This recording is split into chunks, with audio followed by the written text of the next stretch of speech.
اعلی حضرت مفتی اعظم حجت الاسلام بریلی تجھے سلام۔ السلام علیکم ورحمۃ اللہ تعالی وبرکاتہ۔ پیارے بچوں، اس سے پہلے سبق میں ہم نے صحیح لغیرہ پر گفتگو کی تھی۔ آج چوتھی قسم یعنی حسن لغیرہ پر ہم گفتگو کریں گے۔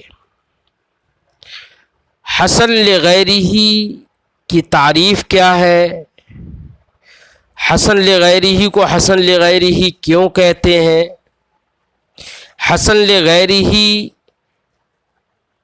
کون کون سے طریقوں سے ہوتی ہے، اس کے درجے کیا کیا ہیں جن کی وجہ سے وہ حسن لغیرہ حدیث ہو جاتی ہے، حسن لغیرہ کا مرتبہ کیا ہے، درجہ کیا ہے، اور حسن لغیرہ کا حکم کیا ہے، اور ساتھ ہی ساتھ حسن لغیرہ کی مثال کیا ہے۔ یہ باتیں انشاءاللہ ہم آج کے سبق میں آپ کے سامنے پیش کریں گے۔ تو سب سے پہلی بات یہ کہ حسن لغیرہ کسے کہتے ہیں، حسن لغیرہ کی تعریف کیا ہے۔ تو اس تعلق سے نزہۃ النظر میں علامہ ابن حجر عسقلانی رحمۃ اللہ تعالی علیہ نے جو تعریف حسن لغیرہ کی ہے، اس کا خلاصہ اور اس کا مفہوم یہ ہے کہ حسن لغیرہ وہ حدیث ضعیف ہے جس کے طرق متعدد ہو گئے ہوں۔ کوئی حدیث ضعیف ایک طریق سے آئی تو جس طریق سے وہ حدیث ضعیف آئی ہے، اس طریق میں کوئی نہ کوئی راوی کمزور ہے، ثقہ نہیں ہے۔ اب ایک طریق سے وہ حدیث ضعیف آئی، دوسرے طریق سے بھی حدیث ضعیف آ گئی، دوسرے طریق سے آئی تو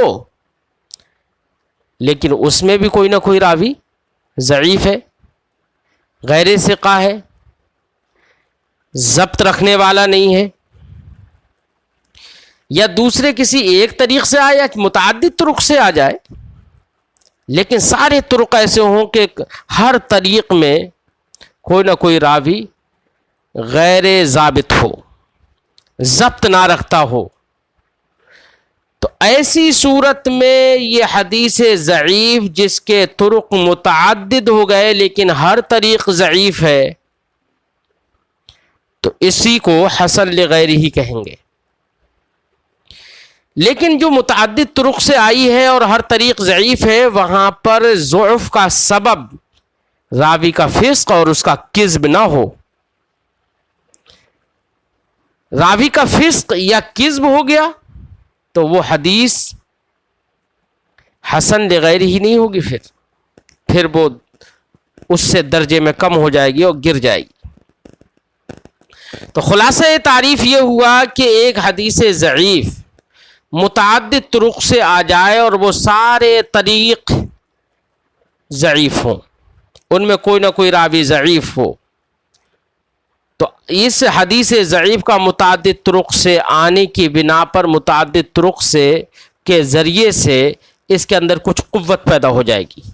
جب کچھ قوت پیدا ہو گئی تو اس کو حسن لغیرہ کہیں گے، کیونکہ اصل سند میں، سند اول کی ذات میں قوت اس کی ذات کی بنا پر نہیں آئی ہے بلکہ دوسرے طریق سے آئی ہے، تو دوسرے طریق سے قوت آئی ہے، اس لیے اس کو حسن لغیرہ نام رکھا گیا ہے۔ بات سمجھ میں آ گئی ہوگی۔ تو اور ہم نے ایک بات پہ اور دھیان رکھنا، یہاں پر جو متعدد طرق ہوں گے وہ ان میں سے ہر ایک ضعیف ہوگا، لیکن اس کسی بھی طریق میں ضعف کا سبب راوی کا فسق اور یا اس کا کذب نہیں ہونا چاہیے، یہ ذہن میں رہے۔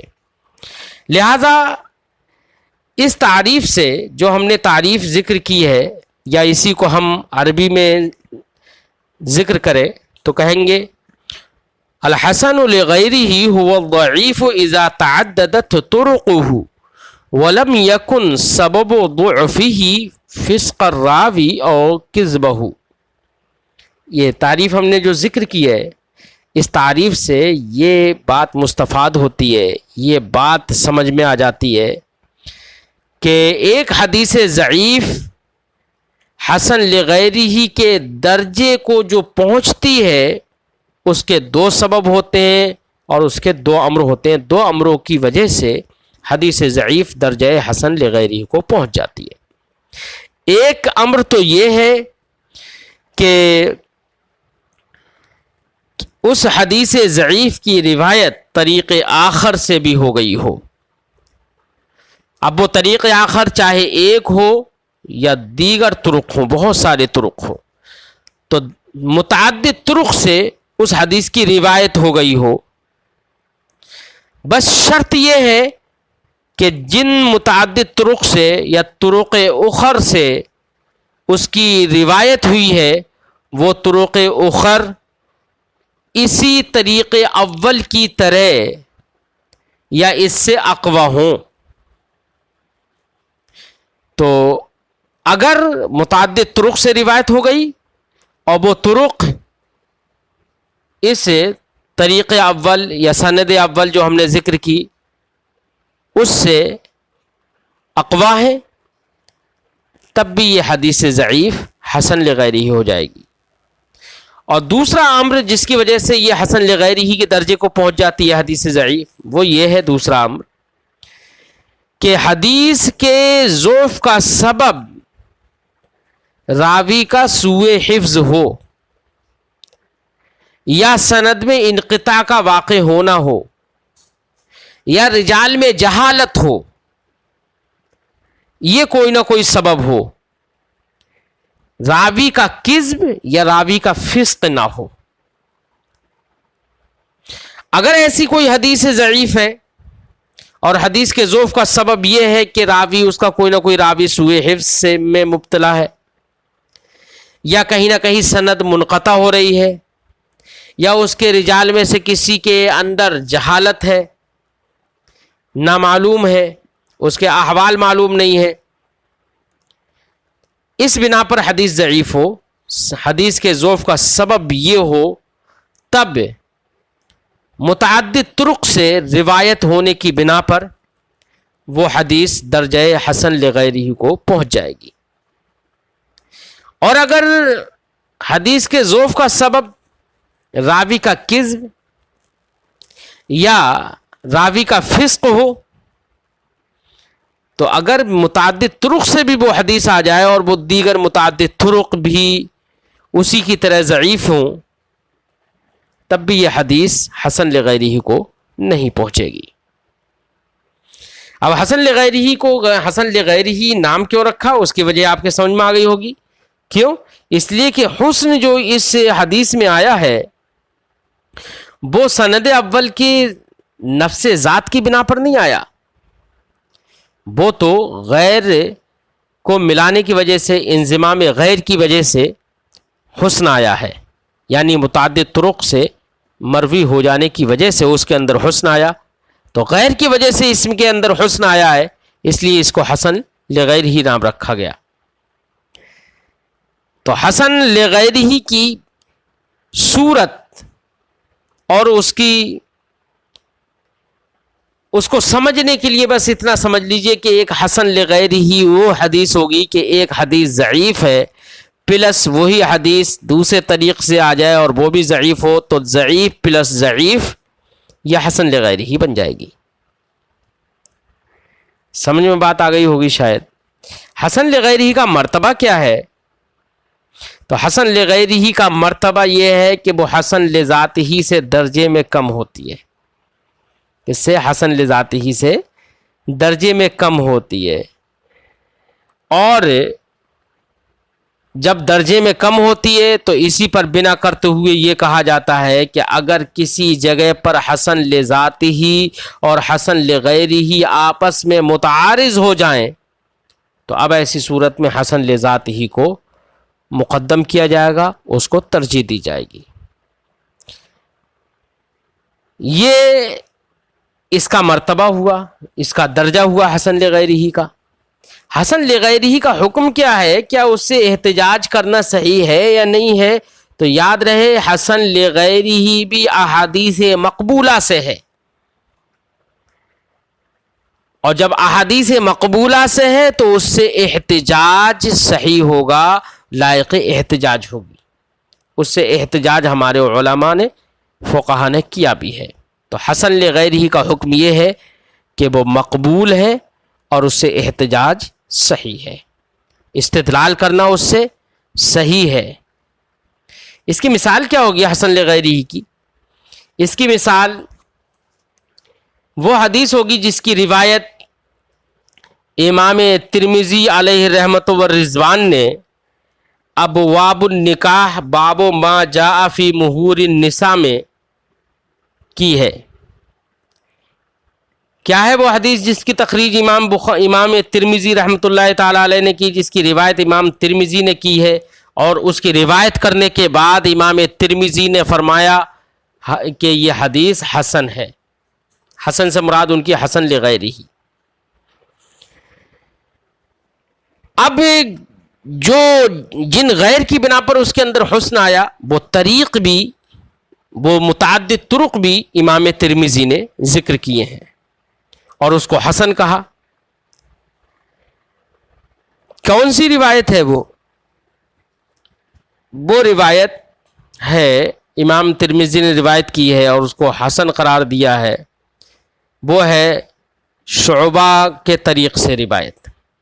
حضرت شعبہ روایت کرتے ہیں عاصم ابن عبید اللہ سے، وہ روایت کرتے ہیں عبداللہ ابن عامر ابن ربیعہ سے، وہ روایت کرتے ہیں اپنے والد ربیعہ سے۔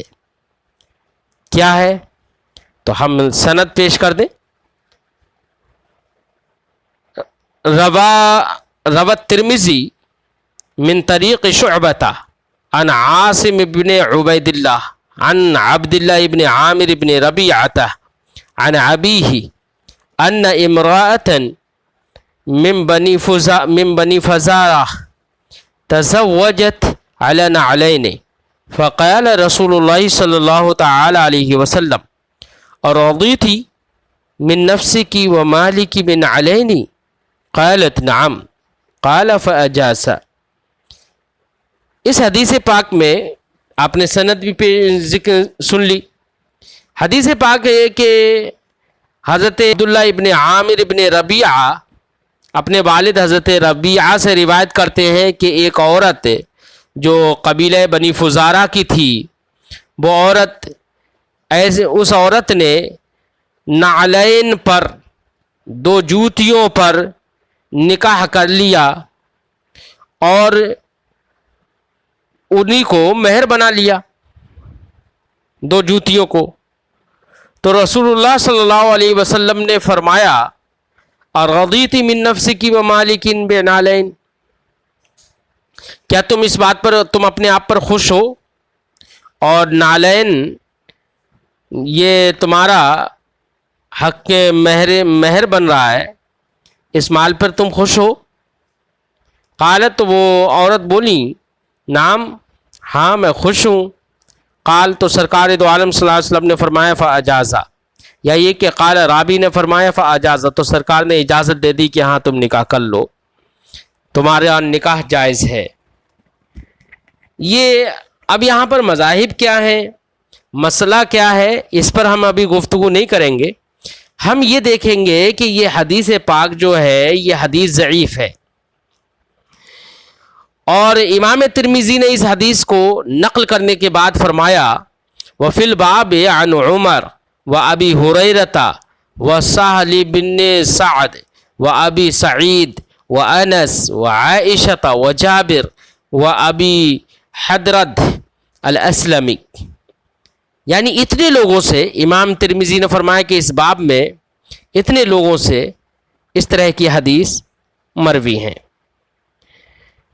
اب میں یہاں پر یہ کہوں گا کہ اوپر جو حدیث ہے شعبہ کے طریق سے کہ انہوں نے روایت کی عاصم ابن عبید اللہ سے، تو یہاں پر عاصم ابن عبید اللہ جو راوی ہیں یہی ضعیف ہے سوء حفظ کی بنا پر، اور امام ترمذی نے اس کو حسن قرار دیا. کیوں حسن کیوں قرار دیا؟ کیونکہ یہ حدیث اس طریق کے علاوہ دیگر بہت سارے طرق سے آئی ہے، اور امام ترمذی نے بیان بھی کیا کہ اس باب میں حضرت عمر سے بھی حدیث مروی ہے، حضرت ابو ہریرہ سے بھی ہے، حضرت سہل بن سعد سے بھی ہے، ابی سعید سے بھی ہے، انس سے بھی ہے، عائشہ سے بھی ہے، جابر سے بھی ہے. اتنے طرق سے یہ حدیث آئی، تو متعدد طرق سے یہ حدیث آئی اور یہ حدیث ضعیف ہے. اور جو متعدد طرق ہیں ان میں سے بھی ہر طریق جو ہے وہ ضعیف ہے. اب جب ہر طریق ضعیف ہے تو ضعیف پلس ضعیف حسن لغیر ہی ہو گئی، اس لیے یہ حدیث حسن لغیر ہی ہوگی اور اس سے احتجاج کرنا صحیح ہوگا.